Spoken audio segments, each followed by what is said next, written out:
Hey there, I just want to make this quick video for you regards the menu for your auto exposure bracketing. So 3 consecutive images are captured at different exposures within your specific range of up to 3 stops by automatically adjusting the shutter speed, aperture volume or ISO speed.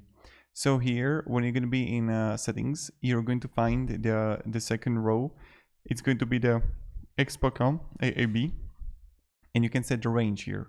So you can turn it with dial and set the range that you want by pressing the keys here, and you can set up the range. You can see it right here.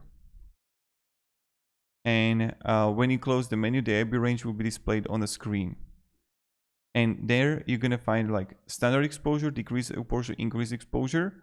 3 bracket shots are taken according to the specific drive mode in the sequence: standard exposure, decrease and increased exposure. So AAB will not be automatically cancelled. To cancel it, will follow the steps to turn off the AAB range display.